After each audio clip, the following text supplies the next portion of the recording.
बीते कुछ दिनों से दिल्ली का तिहाड़ जेल सुर्खियों में है। वजह है अरविंद केजरीवाल, दिल्ली के मुख्यमंत्री तिहाड़ जेल में बंद हैं और उनके परिवार की तरफ से लगातार आरोप लगाए जा रहे हैं कि तिहाड़ जेल में उनको अच्छे से खाना नहीं दिया जा रहा है, उनको धीमा जहर दिया जा रहा है। हमारे साथ बातचीत करने के लिए तिहाड़ जेल के डीजी संजय बेनीवाल सर हैं। सर, अरविंद केजरीवाल को धीमा जहर दिया जा रहा है, उनको प्रॉपर खाने पीने को नहीं दिया जा रहा है, ये उनके परिवार का आरोप है। देखिए, आरोप तो कोई भी लगा सकता है। ये मामला जो है ये न्यायालय में है और इसलिए इस पे टिप्पणी करना अच्छी बात नहीं है। न्यायालय अपने समझ के अनुसार उनकी याचिकाओं पे जो भी निर्णय लेंगे वो हम सबको माननीय होना चाहिए। उन्होंने अपना पक्ष रखा, हम लोगों ने भी अपना पक्ष रखा, तो इस पे I would not like to comment since matter is sub judice. लेकिन सर, चूंकि जहां तक मेरी जानकारी है तिहाड़ जेल में 20,000 कैदी हैं।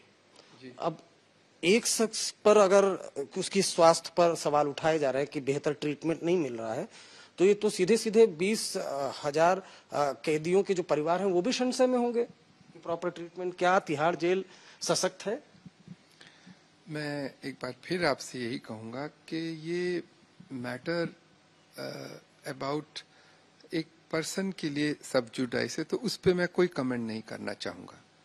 परंतु इतना जरूर कहूंगा कि दिल्ली जो जेल है दिल्ली प्रशासन के तहत है और दिल्ली प्रशासन द्वारा पारित किए गए नियमों के आधार पर ही चलाया जाता है। हमारा जेल मैनुअल है जिसके तहत किसी भी सभी प्रिजनर्स को एक समान ट्रीटमेंट किया जाता है।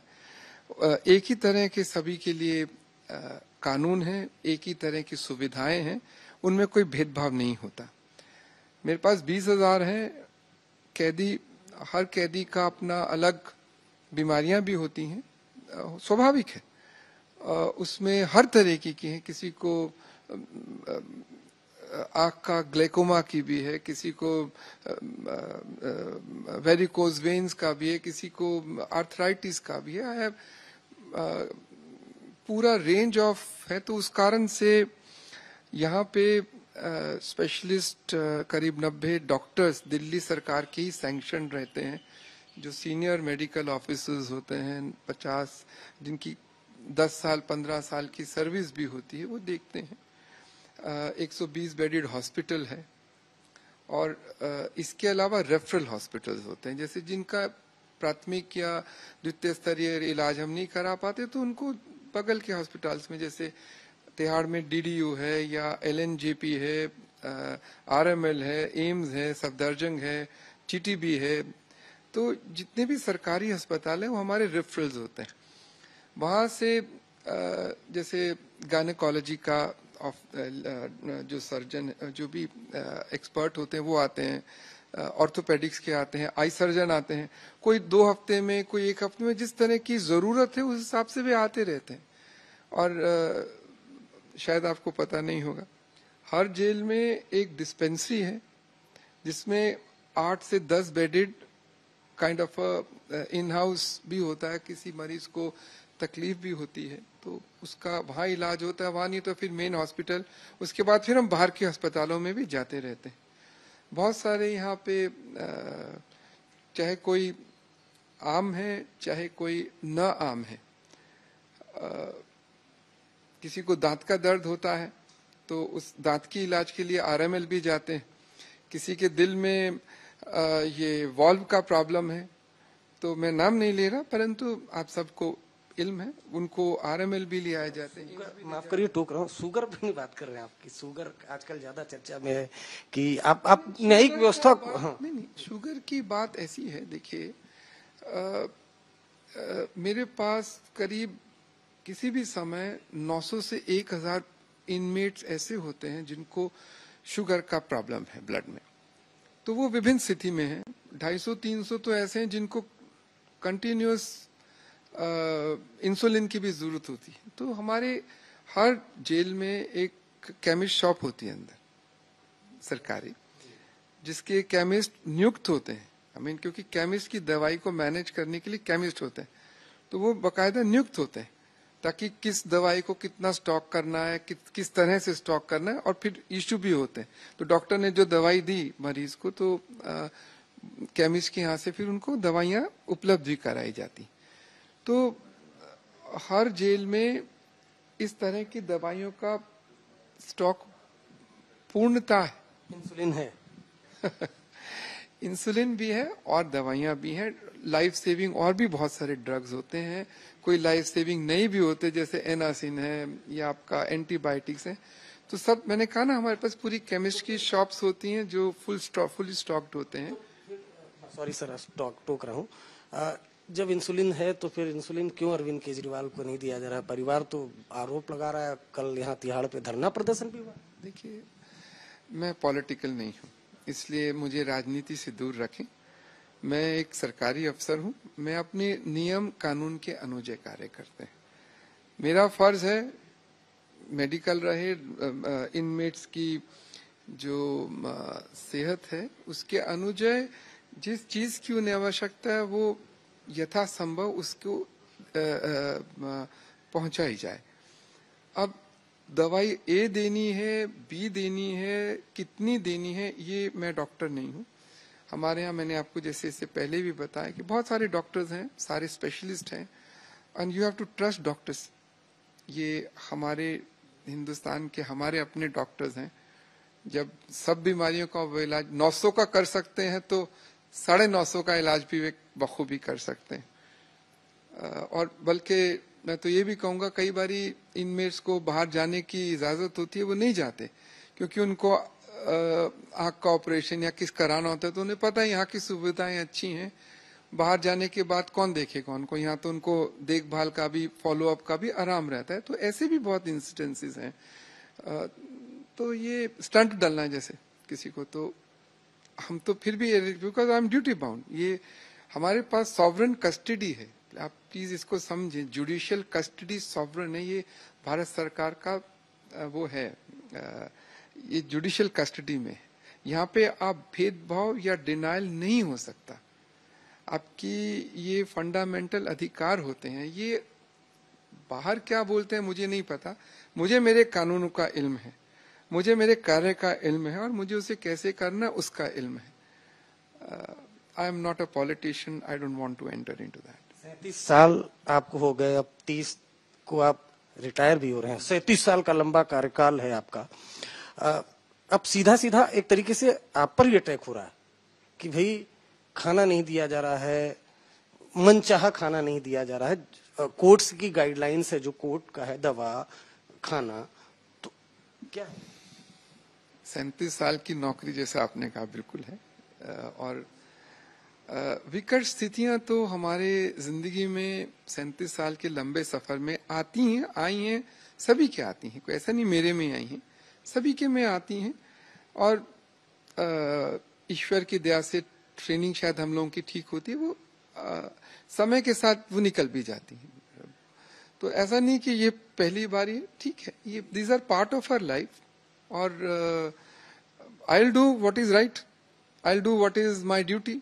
बाकी आगे तो जिसने जो करना वो अपना करेगा। मेरे को अपना कार्य पता है, मैं अपने काम की जिम्मेवारी लेता हूँ। दूसरे क्या समझते हैं, क्या कहते हैं, उसका मेरे पास इख्तियार नहीं। नहीं, क्योंकि देखिए बहुत आरोप है। अभी आप कोर्ट मैटर को दरकिनार करें, एक कैदी के तौर पर हम अरविंद केजरीवाल की बात करते हैं, तो क्या मैं नहीं करना चाहता इस बारे में। ये मैटर सब जुडाइज है। मैं फिर कहूंगा, इस पे किसी भी, आपको भी टिप्पणी नहीं करनी चाहिए। आप एक, यदि हमें न्याय प्रणाली में हमारा विश्वास है, जो कि होना चाहिए, तो हमें यदि कोई मैटर किसी भी न्यायालय में के अधीन विचाराधीन है, तो उस पर किसी भी प्रकार की टिप्पणी किसी को भी नहीं करनी चाहिए। जो अरविंद केजरीवाल हैं, उनको फिर से हम दोबारा कर रहे हैं कि आप न्यायिक प्रक्रिया को छोड़ दें। वो एक कैदी हैं यहाँ पर तिहाड़ जेल में, क्या उनको जो कोर्ट का गाइडलाइन है, जो कोर्ट का ऑर्डर है, उसके हिसाब से उनको खाना, उनको जो मेडिसिन है वो मिल रही है कोर्ट के? देखिए, मैं, आप बार बार मुझसे उनके विषय में पूछते हैं, मैं बार बार आपको ये कहूंगा, जब मैटर, ये सब चीजों का विचाराधीन है, पहला तो ये होता है, मैं आपको प्रक्रिया समझाता हूँ। जब भी कोई आता है मनुष्य इनमेट हमारे पास, तो उनका डॉक्टरी मुआयना होता है, उनसे पूछी जाती है उनकी चीज, क्या चीज लेते हैं, क्या नहीं लेते, क्या दवाइयाँ हैं, क्या एलर्जीज हैं, वो जो बताते हैं उसके अनुसार उनका डॉक्टर अपना चार्ट बना के लिखते हैं और उनका फॉलोअप होता है। मान लो किसी को पेट में दर्द है, दर्द ठीक हो गया तो दवाई बदली भी जाती, नहीं है तो भी बदली तो ज्यादा है तो और बदली जाएगी। तो ये तो प्रक्रिया है, एक बारी का नहीं होता। दूसरा बात है कि जब भी कोर्ट, हम जुडिशियल कस्टडी है, यदि कोर्ट कोई ऑर्डर कर रहे हैं तो उसको मानना हमारा मतलब सॉवरेन ड्यूटी है। तो उस मतलब इसमें डाउट तो होना ही नहीं चाहिए। तो जो यदि कोर्ट के ऑर्डर्स होते हैं वो उनको टू द लास्ट लेटर तक उसका यहाँ पे पालन किया जाता है। शुक्रिया हमसे बात करने के लिए। सर, आपने कहा कि जो कोर्ट के ऑर्डर होते हैं उसको टू द लाइन किया जाता है, लेकिन इधर बीच जैसा कि सभी लोग जान रहे हैं, लगातार आरोप कि भाई खाने को नहीं मिल रहा है, प्रॉपर मेडिसिन नहीं मिल रहा है, इंसुलिन नहीं मिल रहा है। इस पर चूंकि मैं बार बार इसलिए पूछ रहा हूँ क्योंकि सीधे सीधे ये 20,000 कैदी हैं यहाँ पर, उनके भी परिवार हैं। जाहिर सी बात, अगर इस तरह के आरोप चीफ मिनिस्टर की फैमिली, उनकी पत्नी लगा रही हैं तो फिर तो गंभीर बात है। इस वजह से मैं बार बार मैं भी बार बार आपको यही बता रहा हूँ कि मेरे लिए 20,000 कैदी एक समान है। उन सबकी सेहत, उनकी खैर खा का जिम्मेदारी जेल प्रशासन पर है और हम लोगों की अथक कोशिश रहती है कि सबको हम लोगों का खाना भी ICMR गाइडलाइंस के हिसाब से होता है, क्योंकि बाहर आप क्या खाते हैं उसकी मेरी जिम्मेवारी नहीं है। लेकिन जब आप जुडिशियल कस्टडी में आते हैं, आप सॉवरेन कस्टडी में, उस समय आपकी सेहत का, आपकी जान का, आपको लीगल एक्सेस को मुहैया कराना हमारा मुख्य कार्य है, कर्तव्य है। उसको हर हालत में किया जाना होता है। एंड इट इनहेरेंटली इंटेल्स कि देयर इज नो डिस्टिंक्शन। आप भारत के संविधान के अनुसार सब नागरिक एक समान अधिकार है, तो यहाँ भी क्यों नहीं होगा? नहीं, लेकिन फिर वही बात है ना कि आप बोले खान पान का, लेकिन बीच में तो शुगर बढ़ गया था उनका काफी ज्यादा। शुगर तो बढ़ता ही है, आप कोई भी खाना खाएगा तो उसका बढ़ता है। और पेशेंट्स हैं, उनकी स्थिति के अनुଯାयी कभी उनको किसी को, जैसे मैंने आपको पता है 900 से अधिक मेरे पास शुगर के भी पेशेंट हैं, तो उनका तो आगे पीछे हो तो उसके अनुसार डॉक्टर उनका इलाज करते हैं। ये तो बीमारी है, कभी बढ़ती है फिर ठीक भी होती है, तो ये बढ़ना घटना is part of the process of getting all right. ये बताया गया कि आम केला खा रहे हैं, मतलब प्रॉपर डाइट नहीं ले रहे, इस वजह से शुगर बढ़ गया। नहीं, मैं I am not a doctor to comment on this. ये तो इस विषय में डॉक्टर ही ज्यादा बता पाएंगे। मैं I can not comment on कि किसके खाने से क्या बढ़ता है, ये हमको इस बारे में, आई am not a doctor, I am a police officer. Thank you. हमसे बात करने के लिए ये थे संजय बेनीवाल, जिनका कहना है कि तिहाड़ जेल में 20 कैदी हैं और सभी कैदी एक समान है। 20,000 कैदी हैं और सभी कैदी एक समान हैं।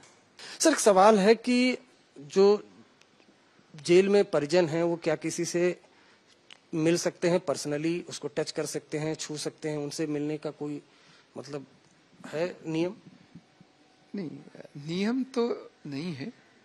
20,000 कैदियों के घर वाले जब आते हैं उसके लिए प्रणाली कानून के अनुसार सेट की जाती है और उसके अनुसार ऐसा हर आम आदमी उनसे मिलके जाता है। अपने जो भी यहाँ पे हमारे इनमेट्स, इनमेट्स हैं, सब मिलके जाते हैं, उनसे किसी को कोई कष्ट नहीं होता, सुचारू रूप से चलती है। लेकिन कभी कभी स्पेशल सर्कमस्टांसेस भी होते हैं, जैसे हमारे यहाँ इनमेट है वो 4th स्टेज ऑफ कैंसर में, तो उनके वो तो उठ भी नहीं, मतलब खड़ी भी नहीं हो सकते, तो उनको क्या करेंगे? सो देर आर एक्सेप्शंस, वो स्थिति अनुजय होते हैं। लेकिन बहुत लोगों को तो कष्ट होता है कि जेल प्रशासन वो शीशे की दीवार बीच में मिला देता है। नहीं, ये एज पर कानून होता है और इसमें अभी तक किसी को आपत्ति नहीं। किस तरह से मुलाकात होती है इसके बारे में अगर दर्शकों को? एक साफ शीशा होता है, उसके दोनों तरफ फोन होते हैं और आप एक आदमी फोन पे आपस देख सकते हैं, आप बात कर रहे हैं, लेकिन आपकी आवाज फोन के थ्रू जाती है। तो सर, ये शीशा लगा क्यों होता है, किस वजह से? सेफ्टी, सिक्योरिटी एंड प्रोविजंस हैं कि आप जब मिलते हैं तो आप ये ना समझे ना कि फैमिली वाले ही आते हैं। मेरे पास हर हर बहुत बड़े बड़े क्रिमिनल्स भी हैं, छोटे भी हैं, उनको कौन क्या चीज दे जाए, क्या वो आसपास एक्सचेंज हो जाए, इन सब चीजों की निषेध है कोर्ट में, जेल में। तो इसलिए एक शीशा लगाते हैं, आप बात करें, बात करना आपका अधिकार है, क्योंकि हम चाहते हैं कि कोई भी इनमें अपने परिवार से जुड़ा रहे, परिवार के विषय में, परिवार की बातों से वो अनभिज्ञ न रहे। उससे इसलिए ये फैमिली मीटिंग्स हैं, ये फैमिली का रिलेशनशिप रखने के लिए मीटिंग्स होता है। इस वजह से आप अलाउ करते हैं फोन पर बातचीत भी, एक सर्टेन नहीं। 5 मिनट की रोज हर को अलाउड है जी। कोई जैसे कैदी है उस पे वो अगर थोड़ा सेलिब्रिटी है या अलग वीवीआईपी है, तो क्या उसकी सिक्योरिटी का कंसर्न तिहाड़ जेल प्रशासन अलग से रखता है? हमारे यहाँ ऐसा कोई कैटेगरी नहीं है सेलिब्रिटी या वीवीआईपी। हमारे यहाँ 2 ही तरह की कैटेगरीज हैं, एक अंडर ट्रायल प्रिजनर्स होते हैं, एक इनमेट होते हैं। हमारे यहाँ हाई सिक्योरिटी वार्ड्स भी होते हैं, जिनसे दूसरों को खतरा है या उन पे कुछ पाबंदियां लगाई जानी चाहिए उन सिक्योरिटी रीजन से, तो वे वहां रहते हैं। कई बारी किसी को कष्ट, ये ऐसा रोग हो जाता है जो कम्युनिकेबल होता है, जैसे कोविड में था, तो जिनको हो जाता है उनको अलग वार्ड में ही तो रखना पड़ेगा ना, या किसी को स्किन डिजीज हो जाती है या चेचक हो जाता है फॉर एग्जाम्पल, तो आप उसको अलग वार्ड में ही रखेंगे। कई बार सिक्योरिटी रीजंस होते हैं किसके, जैसे भाई आप हैं, आपको कोई धमका ना दे या कुछ बोल ना दे या कुछ होते हैं, तो तब उनके लिए भी अलग इंतजाम किए जाते हैं। पर अमूमन जन सब अपने एक पॉलिसी होती है, उसके तहत उनकी वार्ड और वो सब निश्चित होते हैं। ये सारे नियम जो है वो दिल्ली सरकार के बनाए हैं, जो जेल के नियम जी। I am under Delhi government. शुक्रिया हमसे बात करने के लिए संजय बेनीवाल, जिनका कहना है ये खुद भी दिल्ली सरकार के अंतर्गत है और जो नियम है ये सब कुछ, चाहे मुलाकात का, फोन पे बात करने का, तमाम ये नियम दिल्ली सरकार के बनाए हुए हैं। कैमरामैन लोकेंद्र पांडे के साथ अरविंद ओझा, दिल्ली आज तक।